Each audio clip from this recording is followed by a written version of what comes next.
एक समान सपने देखने का अधिकार हो।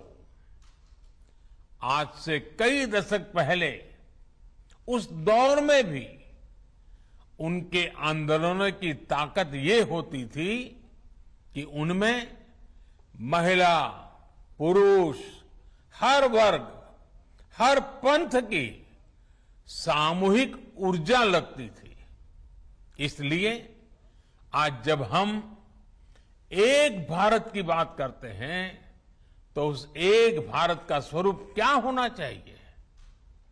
उस एक भारत का स्वरूप होना चाहिए एक ऐसा भारत जिसकी महिलाओं के पास एक से अनेक अवसर हों। एक ऐसा भारत जहां दलित, वंचित, आदिवासी, वनवासी, देश का प्रत्येक नागरिक खुद को एक समान महसूस करे। एक ऐसा भारत जहां पर बिजली, पानी जैसी सुविधाओं में भेदभाव नहीं, एक समान अधिकार हो। यही तो आज देश कर रहा है। इसी दिशा में तो नित नए लक्ष्य तय कर रहा है और ये सब हो रहा है क्योंकि आज देश के हर संकल्प में सबका प्रयास जुड़ा हुआ है। साथियों, जब सबका प्रयास होता है तो उससे क्या परिणाम आते हैं, ये हमने कोरोना के विरुद्ध देश की लड़ाई में भी देखा है। नए कोविड अस्पतालों से लेकर वेंटिलेटर तक, जरूरी दवाइयों के निर्माण से लेकर 100 करोड़ वैक्सीन डोज के पड़ाव को पार करने तक, ये हर भारतीय, हर सरकार, हर इंडस्ट्री यानी हर एक नागरिक यानी सबके प्रयास से ही संभव हो पाया है।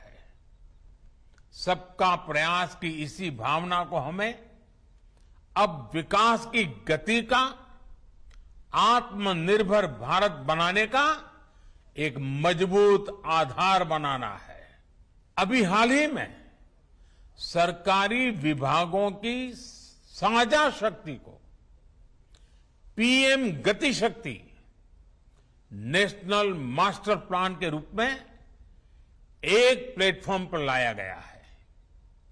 बीते वर्षों में जो अनेक रिफॉर्म किए गए हैं, उनका सामूहिक परिणाम है कि भारत निवेश का एक आकर्षक डेस्टिनेशन बन गया है।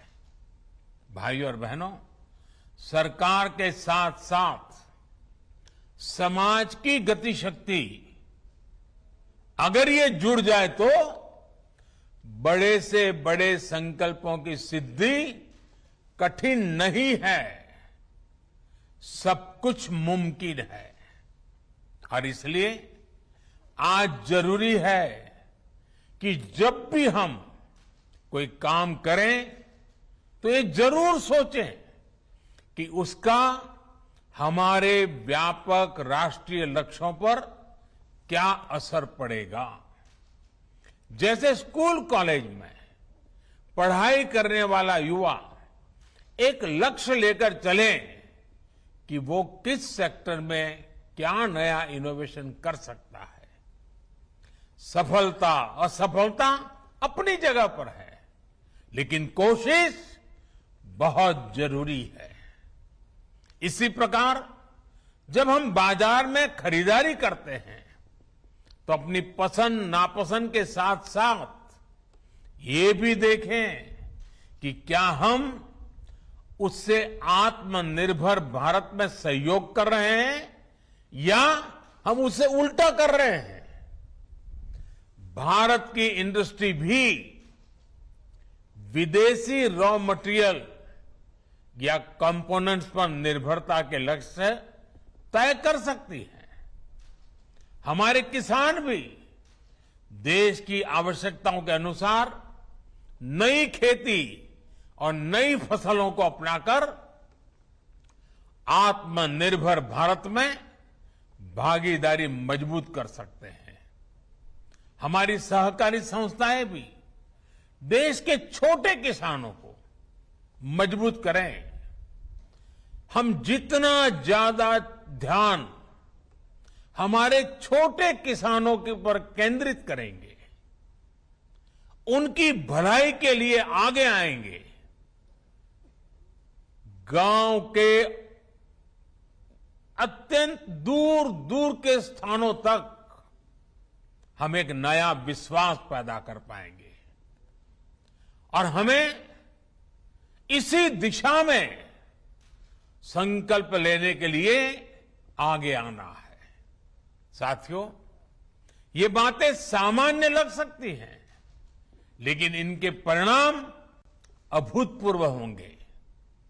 बीते वर्षों में हमने देखा है कि छोटे समझे जाने वाले स्वच्छता जैसे विषयों को भी जन भागीदारी ने कैसे राष्ट्र की ताकत बनाया है।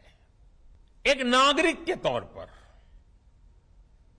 जब हम एक भारत बनकर के आगे बढ़े तो हमें सफलता भी मिली और हमने भारत की श्रेष्ठता में भी अपना योगदान दिया। अब हमेशा याद रखिए, छोटे से छोटा काम भी महान है अगर उसके पीछे अच्छी भावना हो। देश की सेवा करने में जो आनंद है, जो सुख है, उसका वर्णन शब्दों में नहीं किया जा सकता। देश की अखंडता और देश की एकता के लिए अपने नागरिक कर्तव्यों को पूरा करते हुए हमारा हर प्रयास ही सरदार पटेल जी के लिए सच्ची श्रद्धांजलि है। अपनी सिद्धियों से प्रेरणा लेकर हम आगे बढ़े, देश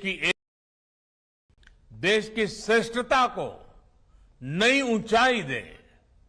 इसी कामना के साथ आप सभी को फिर से राष्ट्रीय एकता दिवस की बहुत बहुत बधाई। धन्यवाद। बहुत बहुत बहुत धन्यवाद माननीय प्रधानमंत्री महोदय आपका। हम माननीय प्रधानमंत्री महोदय के संदेश से प्रेरणा लेंगे एवं माननीय गृह मंत्री महोदय के मार्गदर्शन से संकल्पबद्ध होंगे।